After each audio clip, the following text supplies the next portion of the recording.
Well, good morning and welcome to Zen Live. So I'll start my timer so I don't run too far. The chimes will come off in 30 minutes. And what's in the news today? It's a beautiful day in Blackstone, raining like hell. and it'll be good weather for the next few weeks. But anyway, here I am at the center of the world. But remember, you too are at the center of your world. So you are the world and the world is you. And this is the crack in the cosmic egg. Now, I just started reading. I've been going back and revisiting my old friends' books that I've got in my library. And so I've been rereading the books by Joseph Chilton Pearce. The crack in the cosmic egg was the one that really cracked him open. And I wrote, or The Magical Child, I'm not sure which was first. Magical Child, Crack in the Cosmic Egg, and then I just read Evolution. Now, what I really like about Joseph Pearce and why writers like him activate my mind is that these are mystical, poetic philosophers or scientists. In other words, they have mystical experience, they have cracks in the cosmic eggs, and then they translate it into rational scientific constructs or categories. So they bring together our intellectual, conceptual understanding of reality with this mystical experience or knowledge of reality that comes from beyond our rational conceptual world. And this is, so anyway, the crack in the cosmic, and another reason why I like Joseph Pearce is because he was dramatically changed by his contact with Swami Muktananda and the interior discoveries that Muktananda's this Indian master was able to activate in his own mind. So Pearce's crack then was verified and opened by his contact with Muktananda, as was mine. So I really relate to Pearce because I too have had some cracks in my cosmic egg, and so there's a resonance there, a resonance when you come into contact with writers and teachers and adventurers who have been to where you have been, and they come back and articulate it in a way so you can understand that where you've been wasn't not Looney Tunes. You know, we have transpersonal experiences, all of us do, but the map we live in has no place for it. The possibilities we see and discover has no reference in our American reality map. So other people think you're cuckoo. And then we think, well, maybe I was cuckoo. Maybe I didn't see that. Maybe I didn't experience that. It maybe didn't mean anything. Maybe I was manic. Maybe I had some pathology. See, this is what our cosmic egg does, is that it doesn't want cracks. Our reality doesn't want cracks, and it fiercely removes any crack or anybody who cracks it. It's like if the egg I live in, the idea egg I live in, cracks, I'll descend into chaos. That's the big fear. My idea egg, my mind egg, my reality egg, that everybody agrees is the only egg, if that were to crack, we'd descend into chaos. I would descend into chaos. What is chaos but the fear of psychosis? Now psychosis, now I'm not a psychiatrist, but I'm just imagining this because as a word to describe the great fear, is which all this data sensory information, hearing, seeing, touching, smelling, tasting. All these are windows into energy, data, and it comes into a reality center, a little reality board, or a little like a capsule, a reality capsule, where our idea of reality shapes all the incoming data to support the reality. The only possibilities we allow is what is already known in our reality. For instance, and the experiments show this. One of them, I recall, where kittens were raised in a reality that had no horizontal lines. Nothing was horizontal, so they would keep bumping into anything. After they grew up, they would bump into anything horizontal. So in other words, the possibilities are just excluded when we believe and assume ourselves to be in a reality egg. Anyway, so I draw this little figure all the time of my little stick guy with the crack in it, and it has different meanings for me. One of them, it means that my mind is split and is a little schizophrenic guy. In other words, I have contradictions, internal contradictions in my reality, and I can't put them together. Or it's also a little symbol of a mind that's had a crack in it, and light has come in. You see, so when there's a crack in our cosmic mind, in our reality, when there's a crack in it, there are going to be two directions. We're either going to seal over the crack as if it didn't exist, or we're going to open it. It's either going to turn us into a repression, and we disbelieve the possibilities that we saw, or we follow the scent of the possibilities and open the crack and go into the chaos and go into the unknown. So these are the two choices. Joseph Campbell called this, the call of the hero, the call of adventure, the call of an unknown. And when you hear the call, you either refuse to hear it or you follow it. That's the two choices. And if we refuse to follow it, that creates a tape loop. In other words, we just continue going around inside the egg, and the energy turns back in upon ourselves, and growth is stopped. And anger or depression, those two. Anger is outward anger at a world that doesn't allow us to grow, that has sealed off possibilities, or depression, turning it back in on myself, anger, turning in on myself, you see. So life in the cosmic egg that doesn't allow cracks is going to be either angry or depressed. But it will be circular. Groundhog Day. Remember the movie? Groundhog Day. The sense that I've done it before. The sense that I'm on a Ferris wheel. Life is a hamster wheel, a treadmill. These are all metaphors, that we use today for the sense of just going in place, that I think I'm doing, but I'm just watching a video game of life. I'm just watching a video.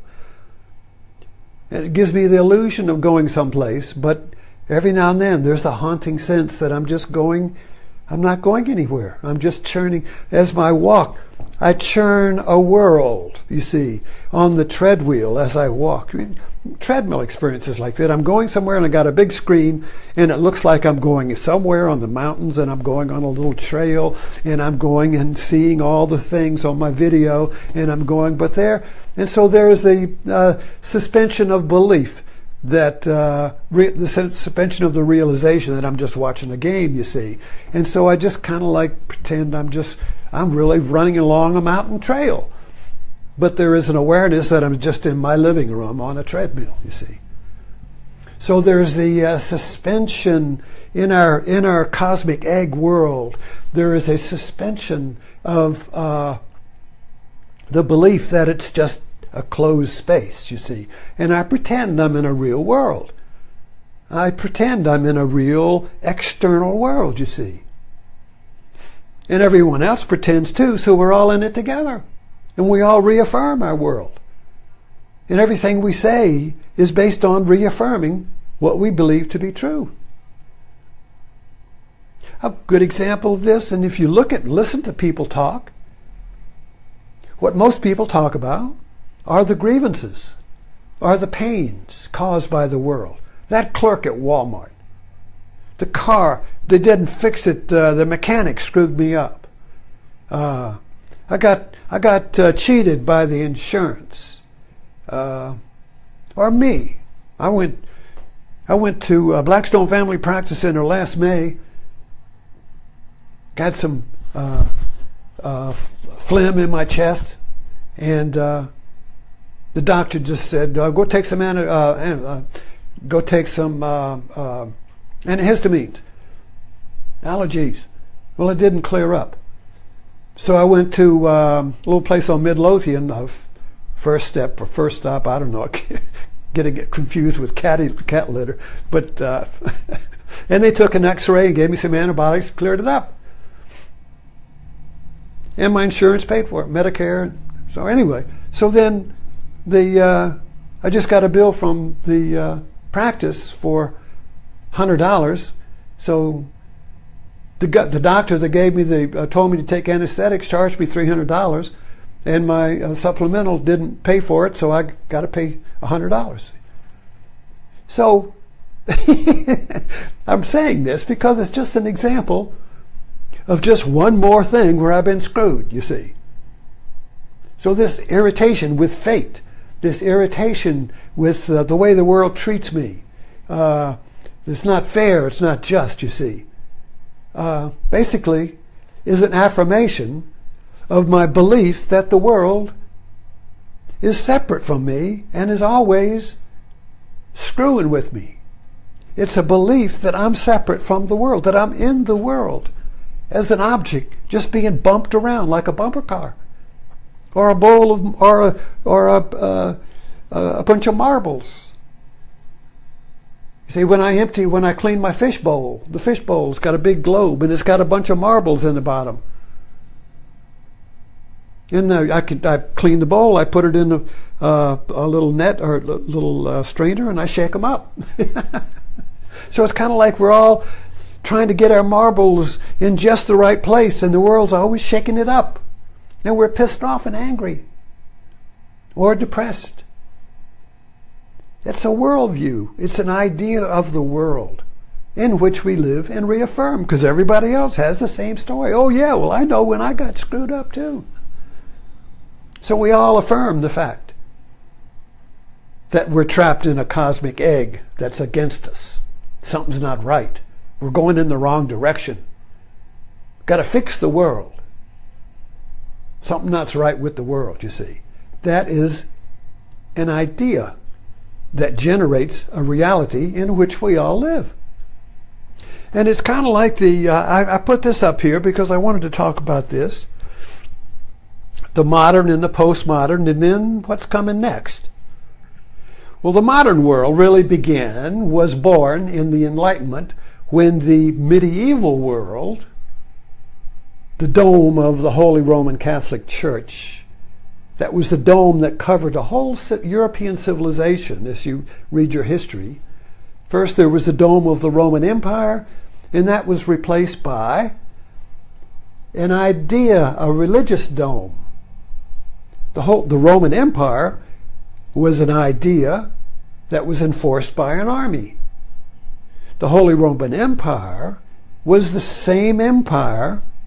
Its seat was in Rome. The Vatican replaced Rome, imperial Rome, but it was an empire of idea. The Pope did not, although it became of religious, there was physical force, but it was not an idea, a reality supported by Roman legions. There's Catholic priests. And each church was the center of the world. But each church, you see, was centers within the larger dome. And this dome of the Holy Roman Empire of the Middle Ages was science and religion mixed. So you couldn't really get out of it. There was nothing outside of it. There was no objective view of reality. Everything was inside the egg. Everything was viewed from inside the Holy Roman dome. And science was alchemy, but the scientist was not separate from the experiment. So all the science was very subjective. There was no way to verify the scientific conclusions from outside of it. So this cracked with the Enlightenment. And scientific objectivism was born. That the world, and the belief was that the world was not created by God or by mind, but that the world was material.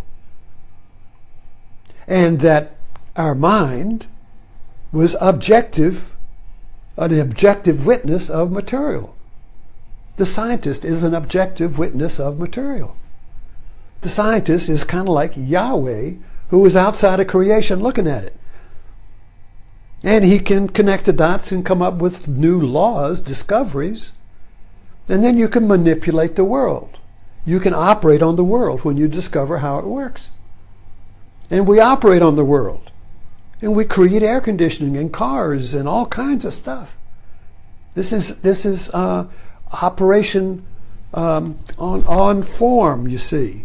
But the idea that makes it work is that the viewer is outside of the world, and he can operate on it. You see that? And religion supported that in Genesis. There's the idea that God creates the world, but he doesn't create himself in it. He's external to it, like a potter creates the pot. So, so the Enlightenment came along and just created this same model in a secular way. You could just bypass God. You don't need that in order to make a car or to fix your air conditioner or your computer. You don't need to pray to God in order to fix the computer. You just figure out what's wrong and fix it. But the assumption is that you're outside of the computer, that you're not the computer. I'm here and the computer's there. I can operate on it, you see. That's the basic structure of scientific materialism and the modern world.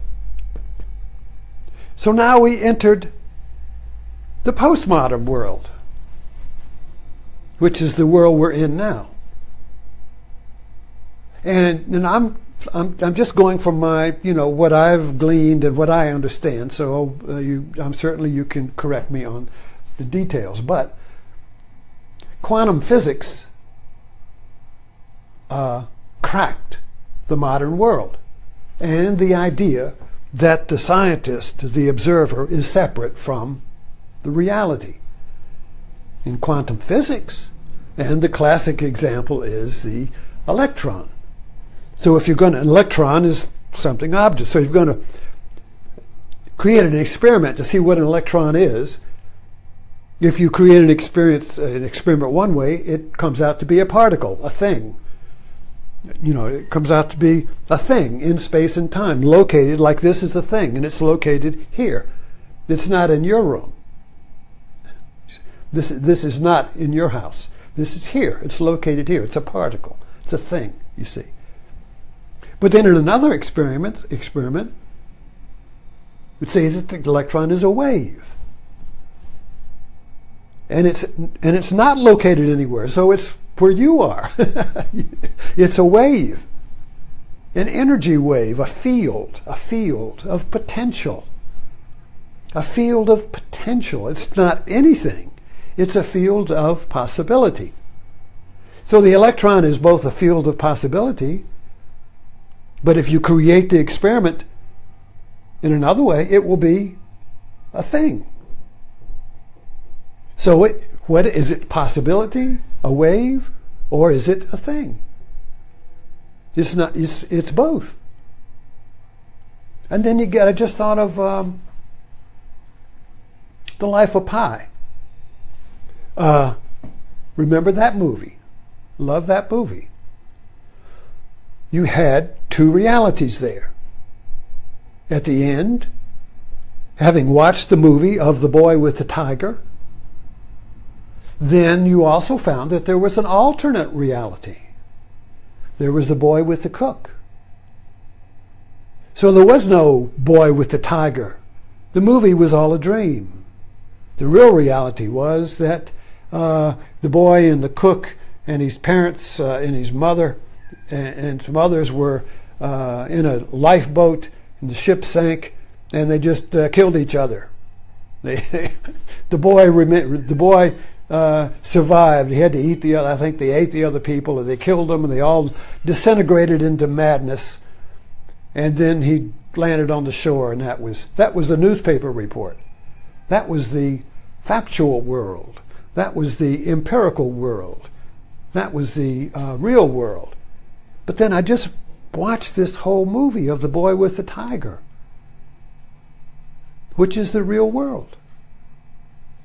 Was that the dream? So now we go to Trump. That's fake news. My news is true. I'm the boy with the cook. Your news is the boy with the tiger. Or I'm the boy with the tiger and you're just the boy with the cook. Which is true? Is the electron a particle or is it a wave? So we're into a postmodern world where we realize the big discovery of the postmodern world is that the human mind creates the reality that it perceives and then lives in it. The mind creates the reality and then lives in it, forgetting that it created the reality. And this is the Hindu view of God. God creates the world as himself and then forgets he creates it. So now he's in this game or this dream, and he's forgotten that he created the dream. So the whole process then of evolution is to wake up from the dream. So reality is a process of waking up. Waking up. Time to wake up. Time to see that you just created a dream. And this gets back to inception. Don't you love it? If you're free from attachment to reality, you can see anything. Everything is possible. Now that doesn't mean everything is possible. The possibility is limited by the existing. In other words, you can't crack an egg until you lay it. You can't crack a reality until you create it, you see. So it's not like suddenly I can have a unicorn here, or something. In other words, the possibilities are constrained by. Well, I'm getting off here. So anyway, but the idea here is that the realization, the understanding that I'm creating this mess that I feel, that I'm creating the story of me being victimized by the Family Practice Center. I'm creating the feeling, it's not right, the injustice of it all, you see, or whatever your story is. The feeling that you're a victim is your story. And you believe it's true. I really believe I'm a victim. So now I experience all the pain of being a victim. And all the aggression and anger at the aggressor. You see. I just created a reality. I just created a dance. I just created a myth in which I'm the victim of this external, unfeeling, insensitive world, you see. Me, I'm a victim. And now I'm in fate. Oh, yeah, it's always I always get screwed, yeah. Or, I'm not going to stand for this, I'm going to go sue them. I'm going to get my lawyer, I'm going to sue their ass. Or, oh yeah, well, they can't do anything. Just take it and go on. You can't really do anything, you see. So we create the story of me. And then we live in it. And then we tell our story and other people say, yeah, that happened to me too. So now we're all in the same hurricane with the same idea, I've been talking about the hurricane lately and how the I holds it together. But if the hurricane goes over the ground of reality, it loses its strength. The hurricane maintains its reality, its strength, by going over warm water. And the warm water is the ignorance that I'm creating the hurricane. If I'm ignorant of the fact, I turn away from the fact that I'm creating the egg I'm living in, then that ignorance supports the cosmic egg. I will not allow a crack. I will not allow understanding. I will not allow evolution. I will not allow transpersonal realization. I won't know the ground of reality. I'll always believe the unreal is real.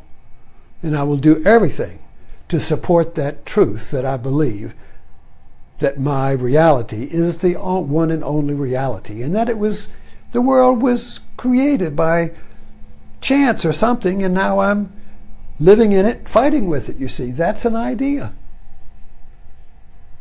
So the postmodern world has really created another problem.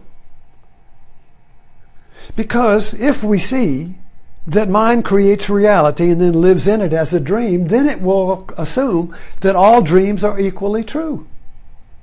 So now I say, well, you have your dream and I have mine, and we're both right. So you dream you're a Nazi and I dream I'm a Christian. Well, they're both equal. No. See, this has created the postmodern fallacy is that of false equivalence. Media has done that. So media presents a cuckoo and a scientist, and the scientist has his worldview, and the cuckoo comes up and says, oh no, there were dinosaurs and man all walked together at the same time. Man rode on dinosaurs. They all coexisted. That's the worldview, that's the truth. And so media will put them both up there together, each with their own logical reinforcement of their worldview, and it will present them as being equal. Or whatever the example is. So the warm water of the postmodern confusion of equal worlds, equal values, is supported by the warm water of the media. The fair and balanced. Fox News, CNN, two different realities. Both are equal. Fake news, true news, Trump news, fake news. Both are equal. We can't choose. I don't know. So we choose one or the other. But we can't transcend it. We're in a position where this confusion, and I thought about this today. We're almost ready for the chimes to ring, so I'll leave it with this, is that the modern world has created a field of data, information. It's just all people, all ideas, everything is just run. So nothing is, we need to be integrated. So we need to have a center. In other words, unless you have a center, an idea of you that integrates the reality, this chaos of data, this just information constantly coming in everywhere, information, new data. There's no resting place. We have to create one. We have to create a center, a fixed point around which my reality. So maybe the mother of my family is the fixed point. So everything revolves around grandma. Or the father is the fixed point. The bell rings. So we'll leave it with that. Is that I hope we can inquire into this. That's kind of loud, isn't it? We're looking into the postmodern dilemma where we create realities in order to give our psychosis a center. In other words, modern life with just information flooding in from everything without a personal center creates a feeling of psychosis, confusion, doubt. I don't know what's true. I'm being just disintegrated. I'm fragmented. I'm a pop balloon. I'm confetti, you see. What organizes it all? But my mind has to organize it, so I'm going to find a center. It could be a religion can organize it. Once you get that center, everything that comes into your mind then is going to go around that center and be reinforced by it in a co-creation. So once you have a center, then you co-create the reality with that center.